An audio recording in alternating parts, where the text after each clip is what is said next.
Boom! Zx6R. Southbound and Kawasaki, thank you. Alright, so I think I'll do the talking part before we get to the fun stuff so I can shut up and you can enjoy the view and the ride. Actually, you know what? I don't even know if you can hear the exhaust because on my Z it's a lot louder, so I don't know what this sounds like. I won't know until I get to editing. Don't know if it's too windy. No idea. That's what the cockpit looks like. Nice dash. You can see pretty clearly. Nice bold numbers. You've got to have a good dash. Oopsie daisy. Straight a little bit above the speedo. Big piston forks, upside down. Preload tension and compression adjustment. They're called separate big piston forks. You've got radial brakes. I don't know if these are, I didn't check if these are monobloc or not. There might be monoblocks, there might not, I'll check. But first impressions, I mean, how aggressive it is in the riding position, it's not too bad. Going from the Z to this is not so bad. The comparison or the contrast, should I say, because my Z is not a complete upright, so this doesn't feel too bad. Before I used to think I wouldn't ride a super sport because it'd be so uncomfortable. However, like I mentioned before, I've got a weird body, so I've got long arms, long legs, small torso, so I'm not, you know, kind of stretching, or I'm not so hunked down that it's hurting my wrists. I can actually just lean up, give half the weight to my back, half the weight to my wrists, bit in the neck, and I'm not too bad. I'm all right. We'll see how it goes. I've only been doing this for about 10 minutes. We'll check back in about an hour and see what the body feels like then. Mirrors, pretty impressed with those. You can see everything, and the sun and the moon. Pretty good visuals. I don't know if you can see from there. I'll tell you what, these brakes are potent and they're still new. This bike barely has 100 miles, and actually I don't know if you can hear me now because I am sold to the super sports. Do you know what? Acceleration on this is so easy. It's not aggressive. Lean angle check. I feel pretty alright leaning. I feel pretty comfortable leaning. Yeah. Lean check test done. Tick. Stable. Ready for makes you get ready for a track. When you go around some corners on a super sport, you feel like you're Rossi. Good old man Rossi.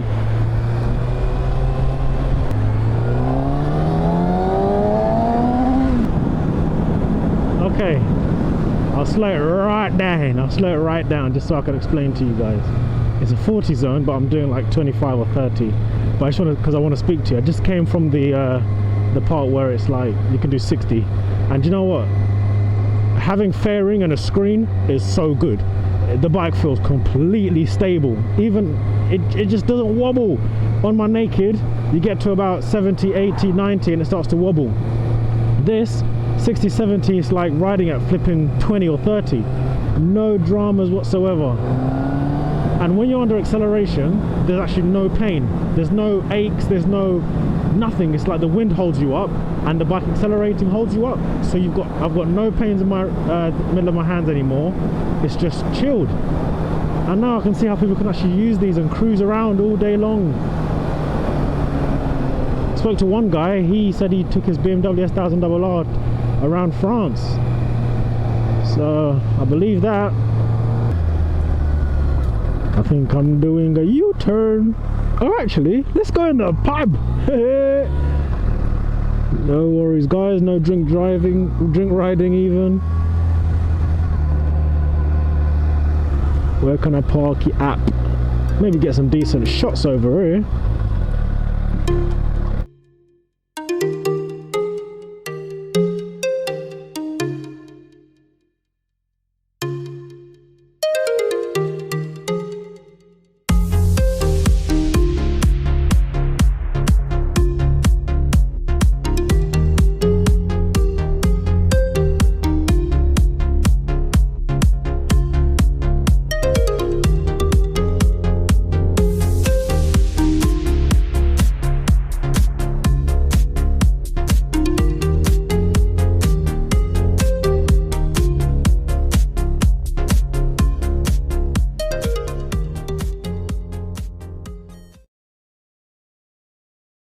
Okay, so now I can show you the functions. The left handlebar, you have these two buttons. You have power at the top and KTRC at the bottom. I apologize for the shaky cam.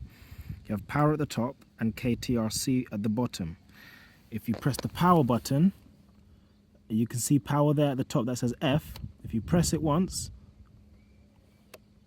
it goes to low power. Press it again, it goes to full power. Low power brings it down to about 100 brake horsepower or so, 95 to 100 brake horsepower. At the bottom button, KTRC, as you can see just underneath the power section, you hold that and it goes to, you've got 4 modes. Off, which means you don't get any help when you give it the beans and the back wheel starts to spin. Number 1, so minimal intrusion. Number 2, medium intrusion. And number 3, maximum intrusion.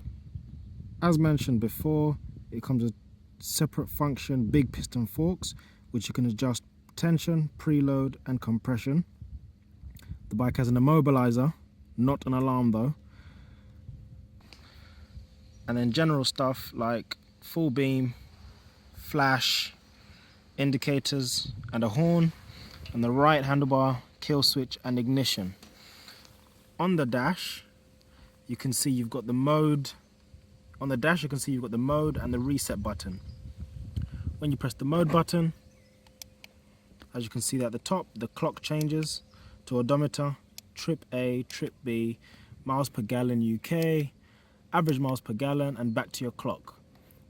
If you press the reset button when you're on trip A, you hold it and it goes to 0, 0. Bish bash bosh. Indicator right there, temperature gauge and your speedo right there where it says 0 miles per hour.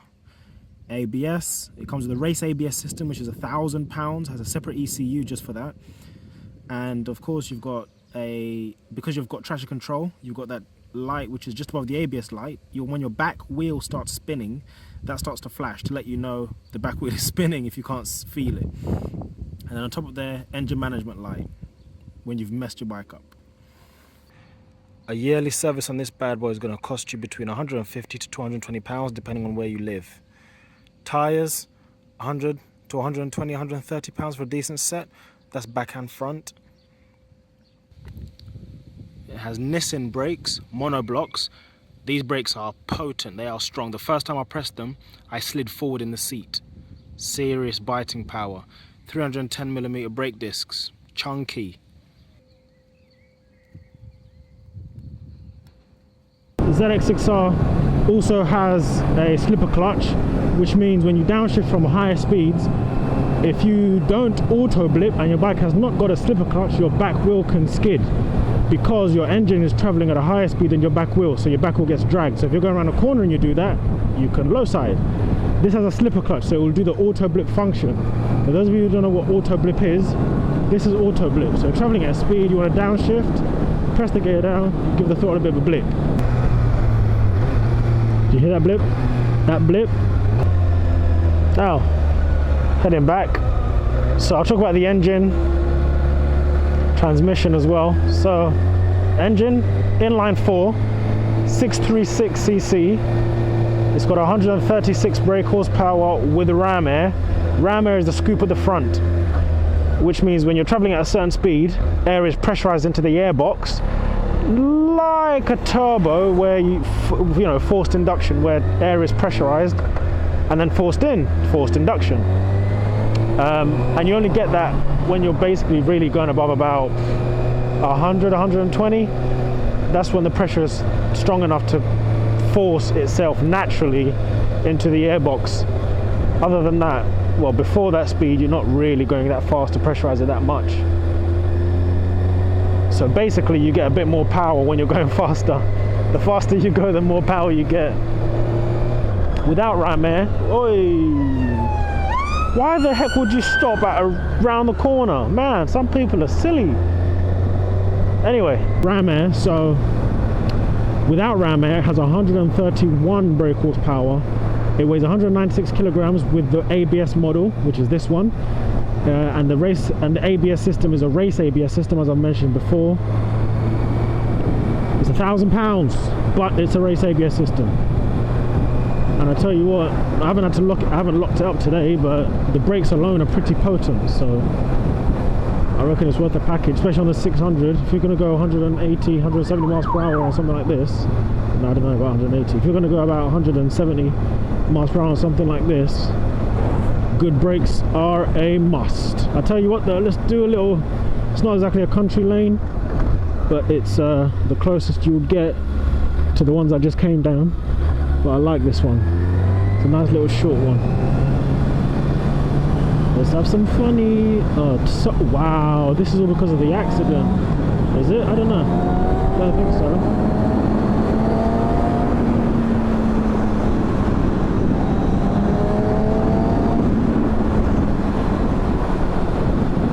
It pulls pretty well. It pulls pretty well for an inline 4. 636cc. I mean, this, when it gets to above about 8,000 RPM, then you put the power down, it does feel a little better. It feels more like, let's say, a 700 or like a 750. Scooby, I love those. Sidetracked, yeah, it does feel a little more powerful when you get above those RPM ranges. I don't know if that's a combined effect of the ram air and being in a higher RPM, but it helps. And on top of that, this actually being either the first or second most powerful 600, next to the Daytona 675. All the others are 600s, so they've got less power. Wow, they've stopped it all the way from down here. So this is where the accident was.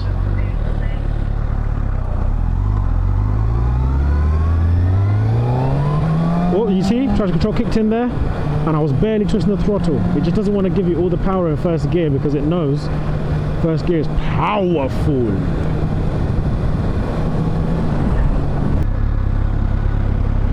Okay, this time I'm going to try and show you the traction control. Just watch this number 3 and watch the little black lines that come across to show you that the power is being cut.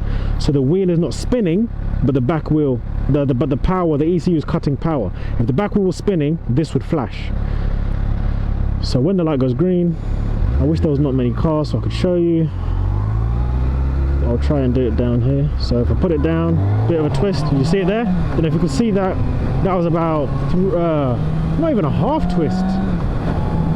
So that's to stop the, that's what you call a proactive system. So before your tire actually spins, it cuts the power so it doesn't spin, and you've got the option of taking it off if you didn't want that. But yeah, so it's a proactive system rather than a reactive system. A reactive system would let your back wheel spin and then try and cut the power. This cuts the power beforehand, so it does not let the wheel spin at all. Number 3, full intrusion, and it doesn't let the wheel spin. And that's the good thing about this system. And again, you can switch it all off. You know what? My neck is fine. My back is fine. Filter test looks fine. You could move the wing mirrors in. Can you do it while you're riding? Yes, you can. Bish bash bosh.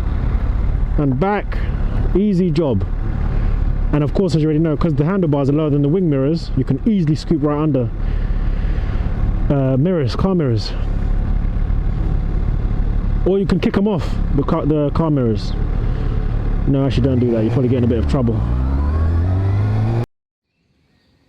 Please subscribe, leave a comment on what you'd like me to test ride next out of the Kawasaki, Ducati, Aprilia, Moto Guzzi and KTM range. See you guys soon. Oh, and also, haha, let me know what you think of this bike if you've ridden it. Take care.